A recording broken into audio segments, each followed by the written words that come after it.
Hello everyone, good morning. আমি উমা। আমার ছোট্ট একটা পরিবারের পক্ষ থেকে তোমাদের সকলকে জানাই অনেক অনেক ওয়েলকাম আর ভালোবাসা। আজকের দিনটা ছিল বৃহস্পতিবার আর এখন ঘড়ির কাঁটাতে বাজে সকাল 6:30। ঘুম থেকে উঠেছি আরও 1 ঘন্টা আগে। উঠে সমস্ত বাসি আসি কাজগুলো সেরে নিয়েছি, তারপরে স্নানটাও সেরে নিলাম। এদিকে আমার ছেলে ঘুমাচ্ছিল আর ভোরবেলার দিকে কিন্তু বেশ বৃষ্টি হয়েছে জানো তো। তবে ঘুমিয়ে থাকলে তো হবে না, আমার সংসারের কাজগুলো আমাকেই করতে হবে। যত তাড়াতাড়ি ঘুম থেকে উঠতে পারি তত কিন্তু অনেকটা কাজও কিন্তু এগিয়ে নিতে পারি। জানো তো বন্ধুরা, সবসময় ভাবি আরও সকালবেলা ঘুম থেকে উঠবো, তাহলে নিজেকেও একটু সময় দিতে পারবো।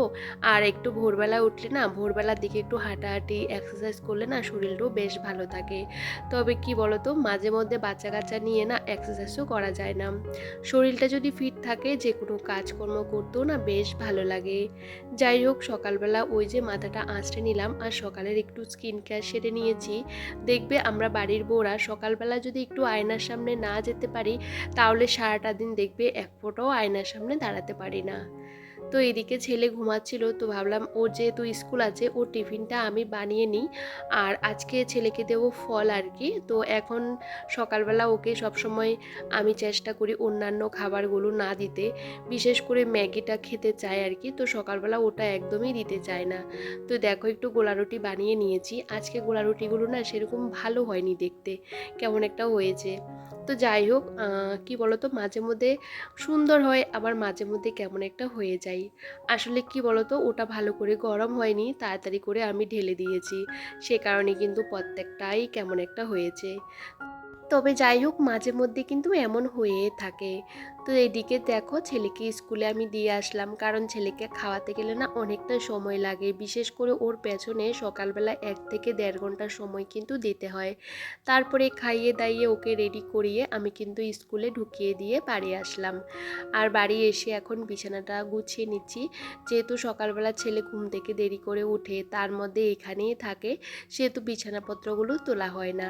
তো বাইরে কিন্তু বৃষ্টি হচ্ছে, একবার বৃষ্টি বন্ধ হচ্ছে আর একবার কিন্তু বৃষ্টি পড়ছে। তো ভাবলাম এই যে বৃষ্টি বাদলের দিনে না আমাদের কাজ করতে একটুখানি অসুবিধা হয়ে পড়ে।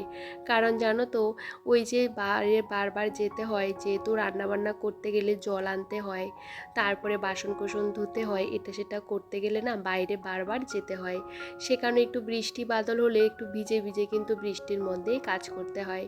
তবে কিচ্ছু করার নেই, করতেই হবেই। আর এদিকে দেখো, বিছানাটা টান টান করে গুছিয়ে নিয়েছি আর সোফাটাও দেখো কতটা অগোছালো হয়ে থাকে। সকালবেলা আমার বেডরুমটা সেম এরকম হয়ে থাকে, একদমই অগোছালো হয়ে থাকে। আর এটা দেখতে তো আমার একদমই ভালো লাগে না। ভাবি যে কখন এগুলো সুন্দর করে গুছিয়ে রাখবো। দেখবে নিজের বিছানাপত্রগুলো যদি গোছানো না থাকে না, ঘরটা কেমন একটা লাগে, মনে হয় যে সকাল থেকে কোনো কাজই করিনি। আসলে সকালবেলা দেখবে স্নান টান পুজো টুজো তারপরে সমস্ত কাজ হয়ে গেলেও কেমন একটা লাগে এই ঘরটার যদি গোছানো না থাকে। তো সেটাই আমি এখন গুছিয়ে নিচ্ছিলাম। আর আসলে কি বলতো, এই যে কিছু কিছু জায়গাগুলোর মধ্যে না এত এত ধুলো পড়ে থাকে না, বিশেষ করে পরিষ্কার করতে ভীষণ অসুবিধা হয়। এই যে আমরা ঘর সাজানোর জন্য কত সুন্দর সুন্দর শোপিস রাখি, কিন্তু সেগুলোর মধ্যে ধুলোগুলো ঢুকে থাকে আর সেগুলো পরিষ্কার করতে ভীষণ অসুবিধা হয়। আমার বিয়েতে কিছু গিফট আছে যেগুলো আমি সাজিয়ে রাখতে পারি না, কারণ রাখার মতন সেরকম জায়গা নেই। তো কি বলতো বন্ধুরা, সবসময় চেষ্টা করি নিজের সংসারটাকে খুব সুন্দর করে সাজিয়ে গুছিয়ে রাখবো, কিন্তু প্রত্যেকটা মানুষের কাছে কিন্তু সেই গুণগুলো থাকে না। এক একটা মানুষের কাজের ধরন কিন্তু এক এক রকমেরই হয়। আমার কাজগুলো আমার মতন করে করি আর অন্যরা অন্যদের মতন করে করে, কারোর সাথে কারো কিন্তু কখনো তুলনা করা যায় না। নিজের কাজগুলো নিজের মতন করে করতে আমি ভীষণ ভালোবাসি। আসলে সবাই সবাই সংসারের জন্য অনেকটা কষ্ট করে। প্রত্যেকটা মানুষে চায় তার নিজের সংসারটাকে খুব সুন্দর করে সাজিয়ে গুছিয়ে রাখবে, কিন্তু জানো তো, সাজিয়ে গুছিয়ে রাখতে গেলেও অনেকটা কষ্ট এবং পরিশ্রম করতে হয়। প্রত্যেকটা দিন একই রকম কাজ করতে কারোরই ভালো লাগে না, কিন্তু আমাদের মতন বাড়ির বউদের কিন্তু সে কাজগুলো করতেই হয়। দেখবে প্রত্যেকটা সময় একই রকম কাজ করতে করতে আমাদের একঘেয়েমি লাগে, কিন্তু মাঝে মধ্যে ভাবি এই কাজগুলোর থেকে যদি আমরা একটু রেহাই পাই তাহলে তো বেশ ভালো হয়। কিন্তু কি বলতো, আমরা মধ্যবিত্ত ঘরের বউ, আমরা চাইলে একটু বাইরে গিয়ে ওই যে ঘুরেও আসতে পারি না। সত্যি কথা বলতে মাথার মধ্যে যখন হাজারো টেনশন ঘুরপাক খায় তখন কোনো কিছুই ভালো লাগে না। পরিস্থিতি মানুষকে কিন্তু অনেক কিছুই শিখিয়ে দেয়। একটা সময় ছিল ঘুরতে ভীষণ ভালোবাসতাম, বন্ধুবান্ধবের সাথে সবসময় কন্টিনিউ কথা বলতাম, কত কিছু করতাম। কিন্তু কি বলতো, এখন একার মতন থাকি, কারণ একার মতন থাকতে এখন ভীষণ ভালো লাগে। কারণ দেখবে যত একা থাকবে তত কিন্তু মাথার মধ্যে অন্য চিন্তাগুলো একদমই ঢুকবে না।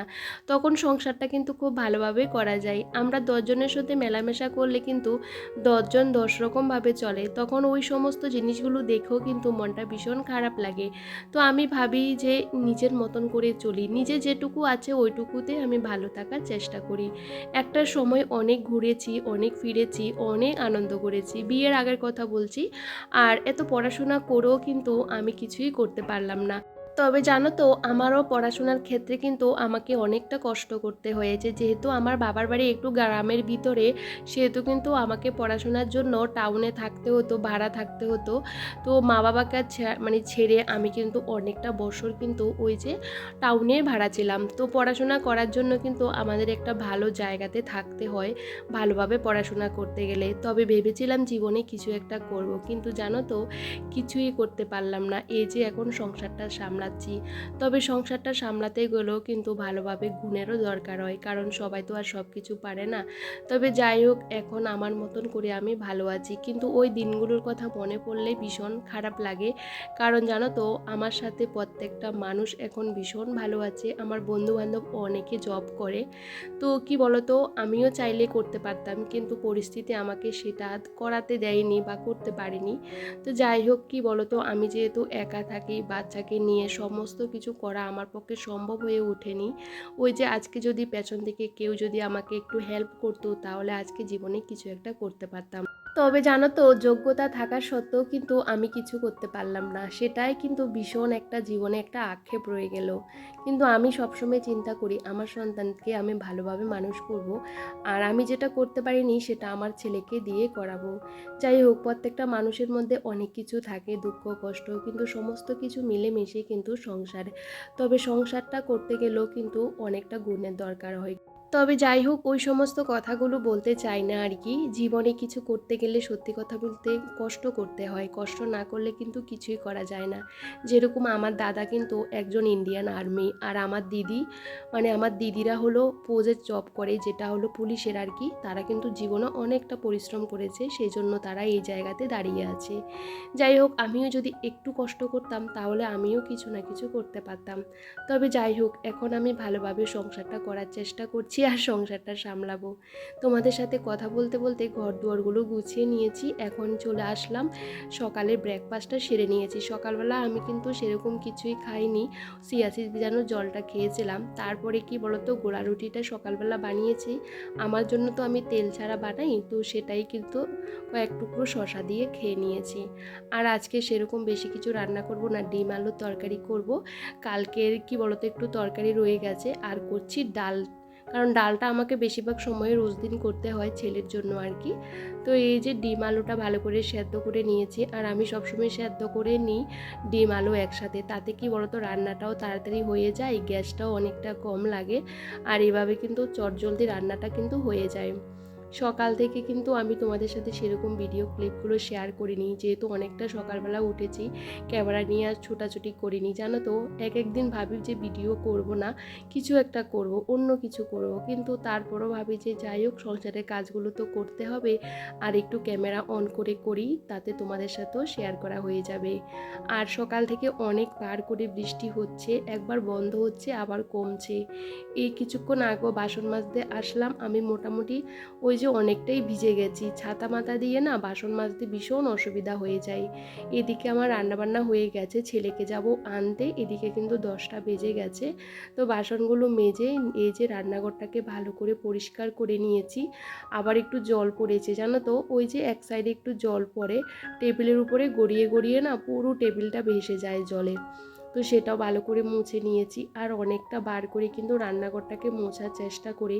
অনেক সময় বৃষ্টির জলও কিন্তু ওই যে এসে পড়ে। তো এখন সেটা ভালো করে মুছে নিচ্ছিলাম, আর ভীষণ তাড়াহুড়ো করছিলাম, কারণ 10টা বেজে গেছে। আমি নিজে রেডি হব, তারপরে যাব ছেলেকে আনতে। বাসনকুসন মাজতে মাজতে না আমিও মোটামুটি অর্ধেক ভিজে গেছি।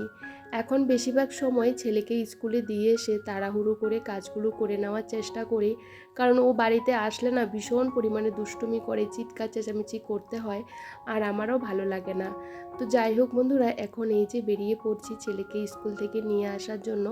আর দেখো বৃষ্টিতে চারদিকে জলও জমে গেছে। আমাদের এখানে রাস্তাগুলো তো একদমই ঠিক করায় না, মানে আজকে 5-10 বছর হয়ে গেছে মনে হয় ঠিক হয়েছে, কি আর করব, তো এভাবেই চলতে হয়।